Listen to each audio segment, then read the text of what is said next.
flip the bird to the Anthropocalypse and go and find your way through. Part of that for us has been telling the stories of the Cadillacs. So this is a little more about the Cadillacs before we part ways. Are we doing this breakup? I think we are. Okay. We're not going to break up on stage. Not this show. Anyway. Save that for a big stage. Thousands of people would be amazing. The stories of the Cadillacs have been painted on the back of eyelids for generations. The geography changes, but the song remains the same.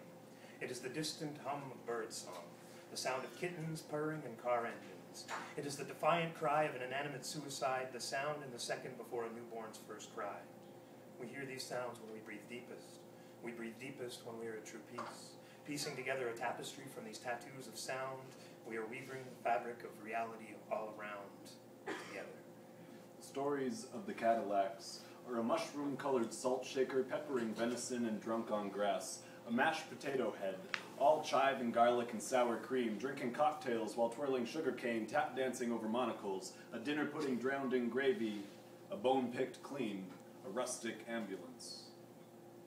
We are all trying to sing the Cadillacs in our hearts, whether through seeking tranquility or digital manipulations, workstations, and an app lexicography. We are trying to write our heartbeats into calligraphy because our bodies are in the act of composing epic poetry, expelling stanzas of breath at astonishing meter and truly wondrous and varying rates. The stories of the Cadillacs have been written into practices of breathing.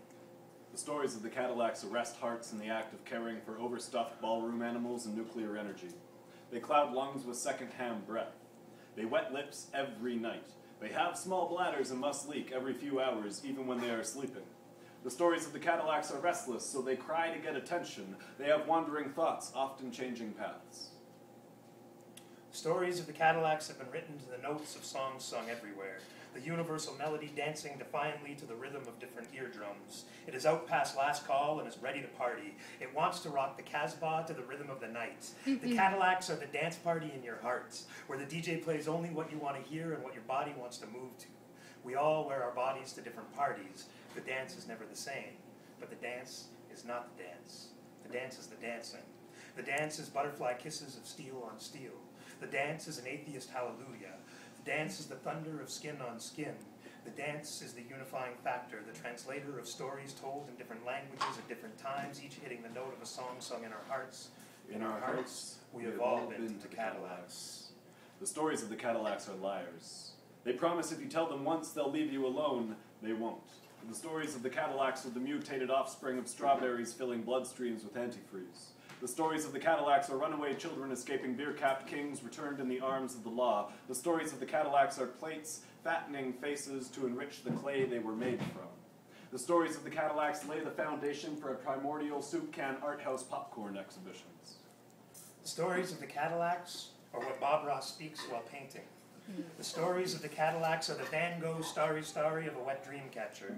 The stories of the Cadillacs are the visions you speak but cannot see.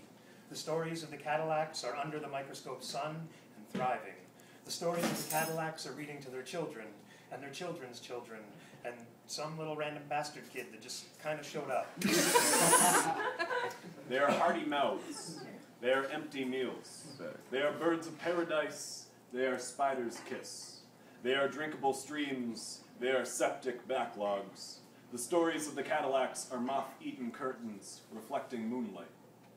The stories of the Cadillacs are running the shadows. I think everything is prettier in Pinkoski. The stories of the Cadillacs were once told on answering machines, and if you search, you can probably still find some. The stories of the Cadillacs remain unwritten and are waiting for you to find them.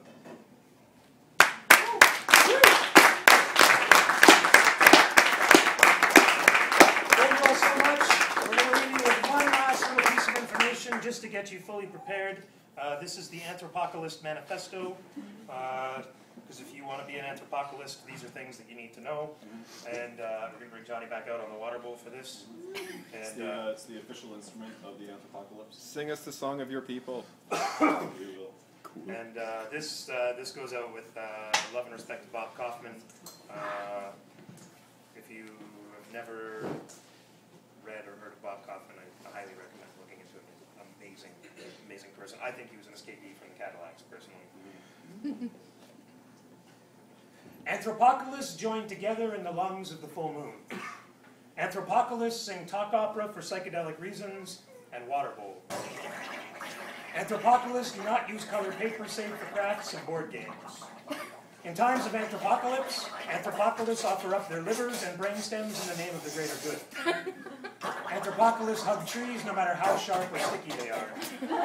Anthropocalysts use capital only when dealing with capitalists.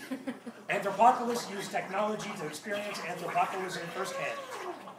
Anthropocalysts never carry more than would net them criminal charges. Anthropocalysts believe in the spirit of your religion, but not in the religion of your spirit. Anthropocalysts do not speak for money, they speak new reality. Anthropocalysts believe only what is true, only after they dream it truthfully. Anthropocalyst children must be reared anthropocalyptically. Anthropocalyst poets, convinced that new performance opportunities in psychedelic talk operatic form free the audience from the time-worn tropes of bookstore boredom or artistic yelling for drunks, are prepared to invade farmers markets, living rooms, back alleys, cafes, rooftops, and parking lots in the name of preaching the anthropocalypse non-denominationally. Anthropocalysts never pass up opportunities for fake lore. Anthropocalysts fake lore everything except water bowling.